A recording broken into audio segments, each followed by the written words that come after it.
ስለ 1960ዎቹ የተማሪዎች አብዮት ሲነሳ ስለ ጌታቸው ማሩ አለማንሳት ከባድ ነው የሚሆነው። ለመሆኑ ጌታቸው ማሩ ማን እንደሆነ ታሪኩን አጠራርጌ ላውራችሁ። ቪዲዮውን ኮፒ ሊንክ ፎሎ ማድረጋችሁን እንዳትረሱ። ጌታቸው ማሩ 1942 ዓ.ም ነው እዚሁ አዲስ አበባ የተወለደው። ትምህርቱንም በአርበኞችና በመድኃኔዓለም ትምህርት ቤት አንደኛና ሁለተኛ ደረጃ ትምህርቱን ተማረና 1960ዎቹ መጀመሪያ ላይ ነው አዲስ አበባ ዩኒቨርሲቲ በመግባት ትምህርቱን መከታተል የጀመረው።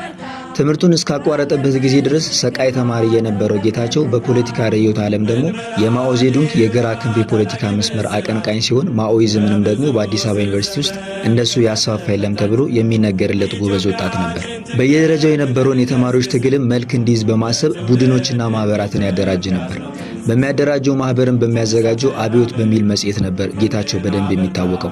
ነገር ግን ይህ ሂደታቸው ታወቀባቸውና ጌታቸውን ጨምሮ አብዛኞቹ የቡድኑ አባላት ታሰሩ። ከእስርና ከብዙ እንግልት በኋላ ግን 1966 መጨረሻ ላይ ከእስር ሲፈቱ ከተፈቱም በኋላ ትግላቸውን ቀጠሉ። ወቅቱ ደግሞ ኢህአፓ ሀገር ውስጥ መሰረቱን የጣለበት ዓመት ስለነበረ ኢህአፓ ያደረገው ነገር ምንድነው? ሀገር ውስጥ ያሉ ማህበራትን ተደራጅቶ ከነሱ ጋር ውህደት መፈጸም ነበር።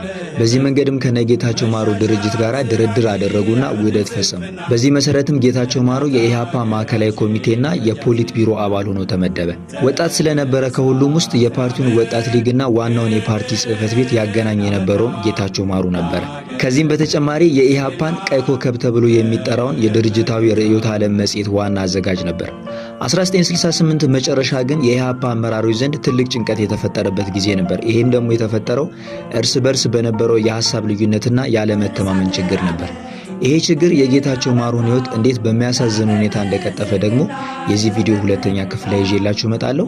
ቪዲዮ ከተመቻችሁ ኮፒ ሊንክ ፎሎ ማድረጋችሁን ሁሌ እንደምለው እንዳረሱ። ይመቻችሁ።